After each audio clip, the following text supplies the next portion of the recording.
मेरा पति घर पर नौकर ले आया जो बहुत हसीन था और मेरा दिल उस पर आ गया। एक रात पति घर पर ना था और मैं नौकर के कमरे में चली गई। जैसे ही नौकर के साथ सोने लगी तो नौकर ने ऐसा काम कर दिया जिसे देखकर मेरी रूह कांप गई, क्योंकि नौकर ने तो वह नौजवान बहुत ही खूबसूरत था जिसे मेरा पति कुछ देर पहले ही लेकर आया था। जैसे ही मेरे पति ने डोरबेल बजाई, मैंने दरवाजा खोला तो अपने पति के साथ खड़े उस नौजवान को देखकर तो मैं अपनी आंखें झपकाना ही भूल गई थी। वह नौजवान हुस्न का शहजादा था, खूबसूरती से भरपूर। मैं तो यह तक भूल गई थी कि उसके बराबर में मेरा बेहुदा पति भी खड़ा है। मेरे पति ने मुझे बाजू से हिलाया तो मैं चौंक गई। कहने लगा, क्या हुआ, पीछे हटो, समीर को अंदर आने दो। वह नौजवान 21-22 साल का था। मैं पीछे हट गई। मेरा पति उसे अंदर ले आया। मैं हैरान थी कि मेरे पति इसे क्यों अपने साथ लेकर आए थे। मुझे बिना दुपट्टे के देखकर बड़ी तेज नज़रों से मेरे पति ने मुझे देखा था। मैं घर पर अकेली रहती थी और मेरे घर पर पति के अलावा कोई भी नहीं था, इसीलिए मैं दुपट्टा नहीं लेती थी। लेकिन जब उसकी नज़रों ने मुझे एहसास दिलाया कि आज उसके साथ एक नौजवान लड़का भी है, तो मैंने फौरन से कुर्सी पर रखा दुपट्टा खुद पर ओढ़ लिया। उस नौजवान ने एक नज़र भी उठाकर मेरी तरफ नहीं देखा था। जब से आया था नज़र झुकाए खड़ा था। मैंने अपने पति से पूछा कि यह कौन है। वह कहने लगा, यह बेसहारा नौजवान है, लेकिन है शरीफ, इसीलिए मैंने इसे घर में नौकरी के लिए रख लिया है। यह घर के छोटे मोटे काम तुम्हारे साथ करवा दिया करेगा। हालांकि यह बात सुनकर मुझे बुरा लगना चाहिए था कि एक नौजवान को मेरा पति घर ले आया था, वह भी घर के कामकाज करवाने के लिए। मुझे बुरा नहीं लग रहा था। अंदर ही अंदर न जाने क्यों मैं अपने पति के इस फैसले से बड़ी खुश थी। मैंने कहा, यह तो आपने बहुत अच्छा काम किया है, क्योंकि मुझे घर के काम करने में बहुत मुश्किल पेश आ रही थी, और फिर जब बाजार से सामान लाना होता है तो मैं तो थक जाती हूँ। वह कहने लगी, हाँ, इसीलिए तो रखा है ताकि तुम्हें बाहर न जाना पड़े, तो तुम बाहर के सारे काम इससे करवा सकती हो, और घर के भी छोटे मोटे काम भी यह कर दिया करेगा। हमारा घर बहुत बड़ा तो नहीं था कि नौकरों के लिए कोई क्वार्टर होता, इसीलिए मेरे पति ने घर का स्टोर रूम इस लड़के के लिए खाली कर दिया। मेरे पति ने वहीं पर एक चारपाई रख दी और एक पंखा भी लगा दिया। फिर मेरे पति ने एक प्लेट में खाना डाला और वह भी उस स्टोर रूम में उसको दे दिया। मुझसे कहने लगा कि जब कोई काम ना हो तो इसे घर में ज़्यादा घूमने फिरने मत देना, इसे कहना कि स्टोर रूम में रहा करे। मैंने कहा, ठीक है। ना जाने क्यों मेरे अंदर एक अजीब सी कैफियत जन्म ले रही थी। मुझे पूरी रात सुकून से नींद नहीं आई थी। आंखें बंद करती तो उस नौजवान का चेहरा मेरी आंखों के सामने आने लग जाता। ना जाने क्यों, लेकिन मेरा दिल यह चाह रहा था कि जल्दी से सुबह हो जाए और मेरा पति अपने काम पर चला जाए। मैं इस नौकर को जी भर के देखूं, जिसकी एक झलक ने मुझे दीवाना कर दिया था। इतना नूर तो मैं आज तक किसी लड़के के चेहरे पर नहीं देख पाई थी जितना इस नौजवान के चेहरे पर था। बस मुझे हैरत यह थी कि कैसा अजीब शख्स था, इसने एक बार भी मेरी तरफ आंख उठाकर नहीं देखा था। अगले दिन सुबह मैं जल्दी उठ गई थी। मैं किचन में नाश्ता बना रही थी कि जब मेरे पति ने स्टोर रूम के दरवाजे पर दस्तक दी। वह नौजवान बाहर आ गया। मेरे पति से कहा कि घर का सामान ले आओ और अपनी मालकिन के साथ ज़रूरी काम करवा लो, फिर मैं तुम्हें दुकान ले जाऊंगा। यह सुना कि मैं परेशान सी हो गई। मेरा पति उसे दुकान क्यों ले जाकर जाना चाह रहा था? वह तो उसे घर के लिए लाया था। मैंने ऑमलेट रखा और गैस बंद करके बाहर आ गई। मैंने कहा कि आप इसे कहाँ ले जा रहे हो? यह तो अपने घर के काम काज के लिए रखा है ना। मेरी बात सुनकर मेरा पति पहले तो मुझे घूर कर देखने लगा, फिर कहने लगा कि पूरा दिन यहाँ पर क्या करेगा? अभी 1 घंटा है, तुमने जो काम करवाना है तुम करवा लो। मैं उसे अपने साथ दुकान लेकर जाऊंगा और फिर रात को यह मेरे साथ आया करेगा। और हाँ, रात को भी तुम्हारे साथ जो काम करवाना हो करवा दिया करेगा। यह सुनकर मैं उदास सी हो गई थी। मैंने नाश्ते में बेदली से बनाया। वह नौजवान किचन में आ गया, कहने लगा, दीदी कोई काम है तो बता दीजिए। मैंने पलट के उसकी तरफ देखा वह अब भी नज़र झुकाए हुए ही बात कर रहा था।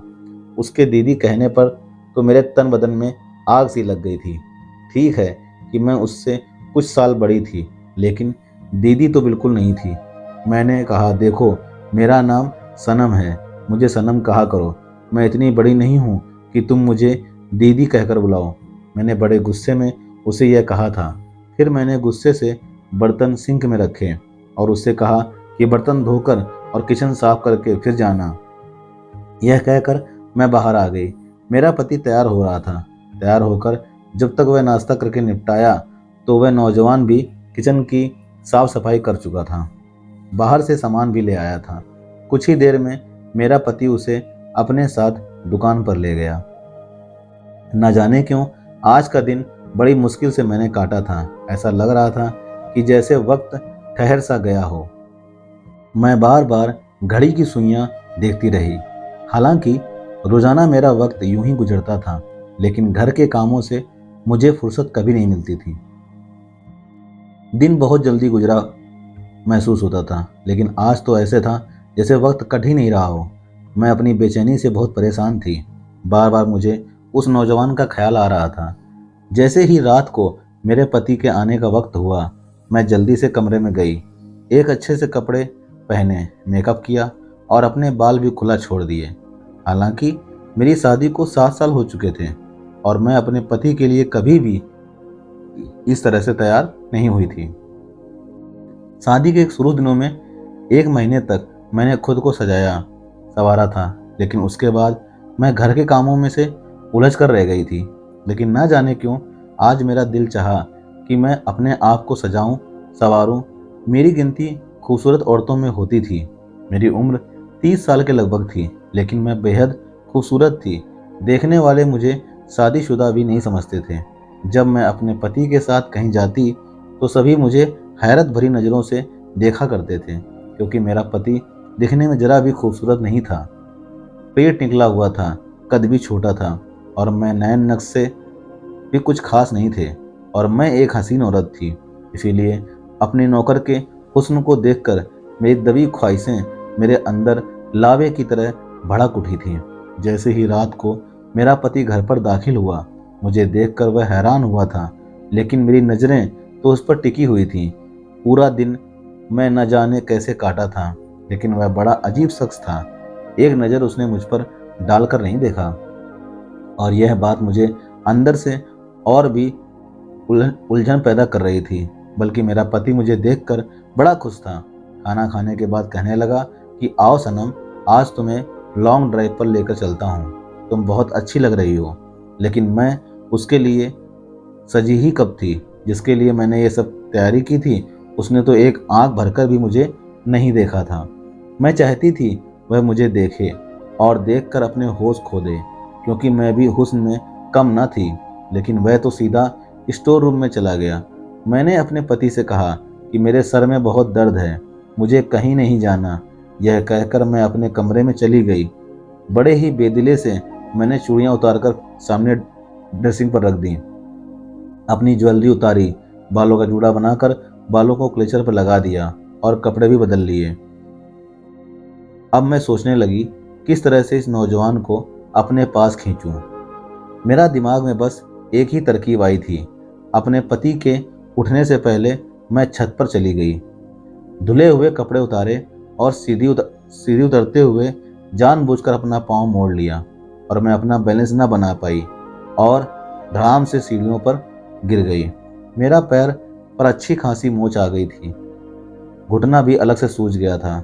मैं रोने लगी, चिल्लाने लगी। मेरा पति और वह नौजवान दोनों ही अपने कमरों से निकलकर बाहर आ गए।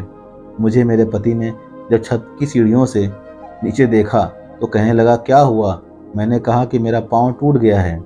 जब वह मुझे खड़ा करने लगा तो मेरी तो चीखें निकलने लगी। मैं सचमुच में अपने पैर की हड्डी तुड़वा चुकी थी। मेरा पति मुझे सहारा देते हुए गाड़ी में बैठाकर हॉस्पिटल ले गया। डॉक्टर ने बताया कि मेरे पाँव की हड्डी टूट चुकी है। मेरे प्लास्टर बांध दिया गया था और मैं बेड पर आकर लेट गई। मेरा पति बेहद परेशान था। कहने लगा, अब मैं काम पर कैसे जाऊं? ऐसा करता हूं, इस लड़के को भेज देता हूं। फिर कहने लगा इसे तो अभी दुकान पर गए हुए कितने ही दिन हुए हैं, इसे तो दुकानदारी का पता भी नहीं है। मैंने कहा कि आप अपनी दुकान पर जाओ, इस लड़के को यहाँ छोड़ जाओ। अगर मुझे किसी चीज़ की ज़रूरत होगी तो मैं इसे कह दूंगी। मेरा पति भी मेरी बात मान गया और वह काम पर चला गया। मैं बहुत ज़्यादा खुश थी, हालांकि मेरे पाँव से दर्द की टीस उठ रही थी। मेरा घुटना हिलने से इनकार कर रहा था, लेकिन मेरा दिल बड़ा ही बेफिक्र था। पति के जाते ही मैं इस नौजवान को पुकारा और साथ ही अपना दुपट्टा उतारकर सामने सोफे पर फेंक दिया। जैसे ही वह मेरे कमरे में दाखिल हुआ, नज़रें झुकाए कहने लगा, जी कहिए। मैं ये चाहती थी कि वह मुझे देखे। मैंने उसे कहा कि इधर आओ। वह मेरे पास आ गया, कहने लगा, क्या चाहिए आपको? वैसे मैंने खाना बना दिया है, मुझे खाना पकाना आता है और किचन और घर की सफाई भी कर दी है। मैंने उससे कहा कि इधर बैठो। यह सुनकर उसकी नज़र मुझ पर पड़ी, लेकिन उसने फौरन ही अपनी नज़रें फेर ली थीं और 3-4 कदम पीछे हट गया था। कहने लगा, अगर आपको किसी चीज़ की ज़रूरत है तो मुझे बता दें। यह सुनकर मुझे उस पर गुस्सा आने लगा। मैंने कहा, मेरे पैरों में बहुत ज़्यादा दर्द हो रहा है और मुझे कमरे में घबराहट सी हो रही है। मुझे बाहर लॉन्ज में बैठना है, मुझे सहारा देकर बैठा दो। मैं चाहती थी कि वह मेरे करीब आए। यह सुनकर वह हैरत का शिकार हुआ था। कहने लगा कि मैं ऐसा नहीं कर सकता, रात को साहब जी आएंगे तो ही आप बाहर आ सकती हैं। यह कहकर वह कमरे से बाहर निकल गया। मुझे इस पर जी भर के गुस्सा आने लगा था। वह समझता क्या था खुद को? जितना मैं उसके पास जाने के बहाने ढूंढती, उतना ही मुझे कतराता था। लेकिन एक बार मुझे मौका मिल गया। जैसे ही मेरा पति काम के लिए घर से बाहर निकला, मैं जानबूझकर चिल्लाने लगी, जैसे कि मैं गिर गई हूँ। मैं बेड का सहारा लेकर जमीन पर बैठ गई। बैसाखी भी एक तरफ फेंक दी, जैसे लगा हो कि मैं बेड से नीचे गिर गई हूँ। समीर जैसे ही कमरे में दाखिल हुआ, मैं चिल्लाने लगी, रोने धोने का ड्रामा करने लगी। वह मेरे पास आ गया। मजबूरन उसे मुझे सहारा देना पड़ा। जैसे ही उसने मेरा बाजू अपने कंधे पर रखा और मेरी कमर पर हाथ रखकर मुझे उठाने की कोशिश करने लगा, उसकी इस हरकत पर मेरा दिल खूब जलने लगा। मैं बेहद खुश थी। मैं यही तो चाहती थी। उसने मुझे बेड पर बिठाया, फिर तो मैंने यह सिलसिला ही पकड़ लिया था। मैं बार बार उसे पुकारती, वह बेचारा मजबूरन मुझे सहारा देता। मैं चाहती थी कि मेरी करीबी उसे और बेचैन कर दे, और फिर एक मर्द के कोई औरत के इतने करीब होने से कुछ ना कुछ तो हो ही जाता है, तो उसके दिल में भी हलचल शुरू हो गई होगी। असल में जब इंसान को जो चीज़ मिल जाए जिसे उसकी ख्वाहिश होती है, तो वह चीज़ उसे परेशान करने लगती है। मेरा भी यही मसला था। मेरी शादी को 7 साल बीत गए थे, लेकिन औलाद नहीं हुई थी। मेरे पति ने आज तक मुझे इस बात का ताना नहीं दिया था। मैं एक खूबसूरत लड़की थी, इसीलिए जब भी किसी महफिल में जाती थी तो नौजवान खूबसूरत लड़कों को देखकर मेरी नज़रें उन्हीं के आसपास घूमती रहती थीं। मैं हसीन और नौजवान को देखकर ठंडी आहें भरा करती थी। इस वक्त मुझे अपने साथ बैठा अपना पति बहुत बुरा लगता था। कभी लगता था कि मैं जज्बात में आकर गलत फैसला तो नहीं कर लिया। मैंने सिर्फ पैसा देखा, क्योंकि मेरे बाप के घर में पैसे की बहुत कमी थी। इसी वक्त मुझे ऐसा लगा कि जब मेरे पास पैसा होगा तो मुझे ज़िंदगी के तमाम ऐश आराम मिल जाएंगे, तो यह कसक भी दिल से जाती रहेगी। मेरा पति खूबसूरत नहीं था। अब इंसान को हर चीज़ तो नहीं मिलती है। मुझे लगा कि वक्त के साथ साथ मेरे दिल की यह ख्वाहिश ख़त्म हो जाएगी, लेकिन ऐसा नहीं हुआ। मुझे कभी भी मेरा पति अच्छा लगा ही नहीं था कि मैं एक अच्छे बड़े घर में रहती थी। मेरे कमरे में एसी लगा हुआ था, खाने पीने के लिए हर चीज़ थी।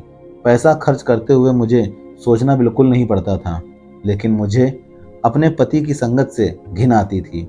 मुझे वह बिल्कुल भी अच्छा नहीं लगता था। जितना वक्त मेरा उसके साथ गुजरा, मैं एक दिमागी तकलीफ से गुजर रही थी।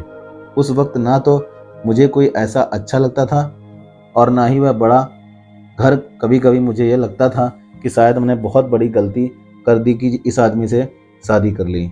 अगर मेरा पति मेरी पसंद का होता तो शायद मैं उसके साथ एक कमरे में भी हंसी खुशी गुजार लेती, उसे जी भर के बातें करती। मेरी ख्वाहिश मेरे अंदर ख्वाहिश बनकर रह चुकी थी। समीर को देखकर मुझे लगा कि बस मेरी तलाश यहीं ख़त्म हो गई है। मैं चाहती थी कि वह मेरी तरफ खिंचा चला आए, लेकिन लेकिन वह नज़र नहीं उठा पा रहा था। मैं उसकी आंखों में अपना अक्स देखना चाहती थी। अब मेरा पाँव काफ़ी हद तक ठीक हो चुका था, प्लास्टर भी उतर चुका था, लेकिन मैं जानबूझकर चीखने लग जाती ताकि वह मुझे सहारा दे। मेरा पति कहने लगा कि मैं तुम्हें एक स्टैंड ला देता हूँ, उसकी मदद से तुम्हारे लिए चलना फिरना आसान हो जाएगा, और डॉक्टर ने तो कहा है कि तुम अपने पाँव पर वजन रख सकती हो।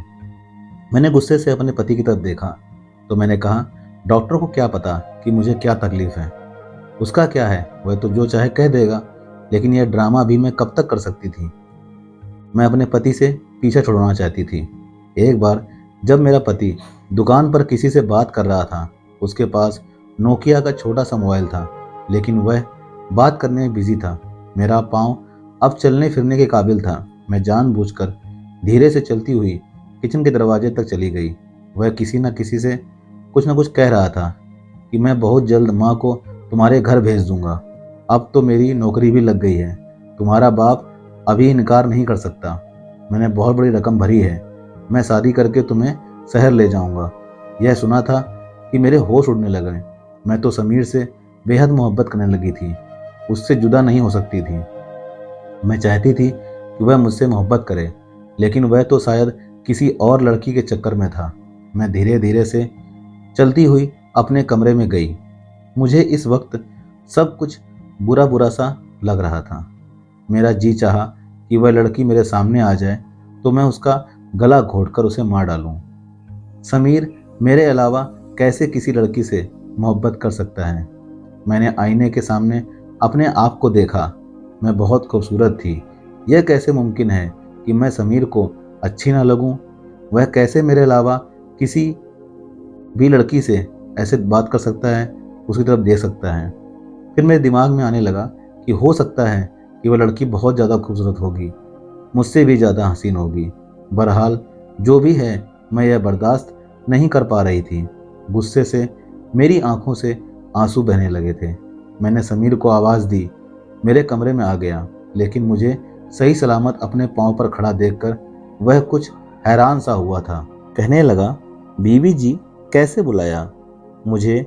मैंने कहा, अंदर आओ, मुझे तुमसे कुछ बात करनी है। वह अंदर दाखिल हो गया। मैंने उसे कहा कि मैं उससे मोहब्बत करती हूँ। यह सुनकर तो वह हैरान सा रह गया था। पहली बार उसने मेरी तरफ देखा था, लेकिन वह भी नफरत से। कहने लगा, शर्म नहीं आती मुझे इस तरह की बातें करते हुए? मैंने कहा, तुम हो ही इतने हसीन, उसमें मेरा तो कोई कसूर नहीं है। फिर मैंने अपनी अलमारी से लाकर उसको बहुत सारे पैसे निकाल कर दिए। यह देखकर भी वह हैरान था। मैंने कहा, मैं तुम्हें नोटों से भर दूंगी अगर तुम मेरी ख्वाहिश पूरी करोगे। मेरी बात अभी यहीं तक थी, उसने जोरदार थप्पड़ मेरे मुंह पर मार दिया। कहने लगा, उससे आगे एक लफ्ज़ और कहा तो मैं मालिक को बता दूंगा कि आपकी क्या सोच है। मैं तो हमेशा आपको बड़ी बहन की तरह समझता था।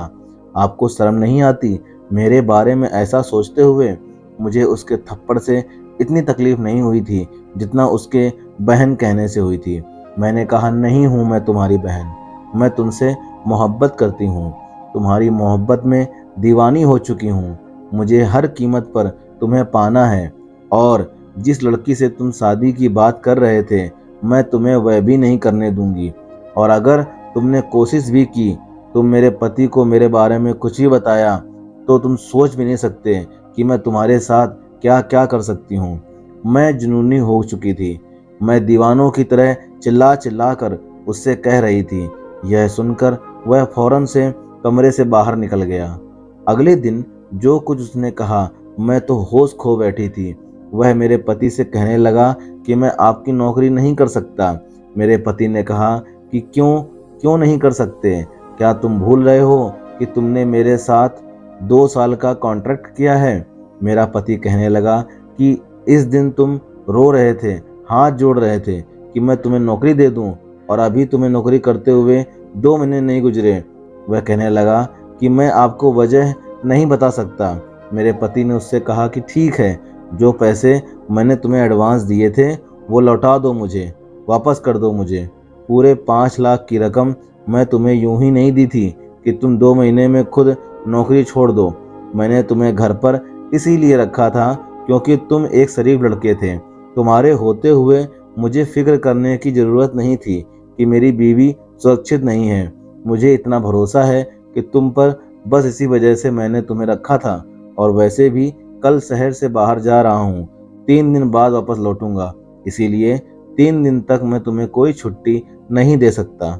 वापस आकर तुम चले जाना और मेरी रकम मुझे वापस हर हाल में चाहिए। मेरा पति 3 दिन के लिए कहीं जा रहा था। यह सुनकर तो मैं बहुत खुश थी। उन 3 दिनों में तो मैं समीर से अपनी हर ख्वाहिश पूरी करवा सकती थी। समीर यह सुनकर बहुत परेशान हुआ था। अगले ही दिन मैंने अपने पति का बैग तैयार कर दिया। वह कहने लगा, इसको जरा ध्यान रखना, कहीं भागने की कोशिश ना करे। पूरे 5 लाख का एडवांस ले चुका है। इसे सख्त जरूरत थी। इसका चाचा इसकी करजन की शादी किसी और से करा देता। 5 लाख देकर ही उसने अपना रिश्ता वहां पक्का किया है। मुझे अब समझ आ गया था कि क्यों यहाँ पर काम कर रहा था। मेरा पति चला गया, समीर भी दुकान पर चला गया। वह देर रात को लौटा तो उस वक्त मैं अपनी हुस्न के साथ उसके सामने खड़ी थी। मुझे देखकर उसने अपनी नज़रें बदल ली। मैं खूब तैयार हुई थी। वह सीधा स्टोर रूम में चला गया और अंदर से दरवाज़ा लॉक कर लिया। यह देखकर मुझे उस पर गुस्सा आने लगा। मैंने कहा, दरवाज़ा खोलो। कहने लगा, आप यहाँ से जा सकती हैं, मैं दरवाज़ा नहीं खोलूँगा। वह हाल में ही काफ़ी देर उसका दरवाज़ा बजाती रही, फिर थक कर अपने कमरे में आ गई। मुझे उस पर बहुत गुस्सा आ रहा था। मैं भी उसी रात के 3 बजे मेरे दिमाग में ख्याल आया कि स्टोर रूम की चाबी तो मेरे ही पास है। मैंने दराज से स्टोर रूम की चाबी निकाली और बहुत आहिस्ता से स्टोर रूम खोल दिया। सामने चारपाई पर समीर मुंह पर चादर लिए हुए सो रहा था। मैंने धीरे से स्टोर का दरवाज़ा बंद किया और उसके चारपाई पर जाकर लेट गई। कमरे में एकदम गुप्त अंधेरा था। जैसे ही मैं उसके गले लगी, मेरे कानों ने जो आवाज़ सुनी, मेरे तो होश ही उड़ गए। वह तो मेरे पति की आवाज़ थी। मैं एकदम उठकर बैठ गई। एक टॉर्च लाइट थी जो मेरे मुंह पर पड़ी थी। उसकी रोशनी से मैं चारपाई पर लेटे शख्स को भी देख चुकी थी। वह मेरा पति था। यह देखकर तो मेरे होश ही उड़ गए थे। वह कहने लगा, तुम्हारी हर बात मुझे समीर बता चुका था और मैं झूठ बोल रहा था कि मैं दूसरे शहर जा रहा हूँ। मैं तुम्हारी असलियत देखना चाहता था। मैं रोने लगी। मेरी सारी सच्चाई मेरे पति के सामने आ चुकी थी। उसने वही मुझे तलाक दे दिया और कहने लगा कि सुबह अपने घर वापस चली जाना, क्योंकि मैं बदसूरत औरत के साथ ज़िंदगी गुजार सकता हूँ, लेकिन बेवफा औरत के साथ नहीं। मर्द पूरा दिन मेहनत करके बीवी की तमाम कोशिशें पूरी करता है और वो भी इसीलिए पूरी करता है कि उसे अपनी बीवी की वफादारी मिले, वरना पैसे देकर तो कोई भी गलत औरत बिस्तर पर लेटने को तैयार हो जाती है। मैं अपना सब कुछ खो चुकी थी। खास कि मैंने अपनी नज़रों की हिफाजत की होती, जैसे कि एक मर्द होते हुए समीर ने की थी। दोस्तों, ये कहानी आपको कैसी लगी कमेंट में ज़रूर बताइएगा और चैनल पर नए हो तो चैनल को लाइक, सब्सक्राइब और शेयर जरूर कीजिएगा। मिलते हैं इसी तरह की सच्ची और अच्छी कहानी में। तब तक के लिए जय हिंद, जय भारत।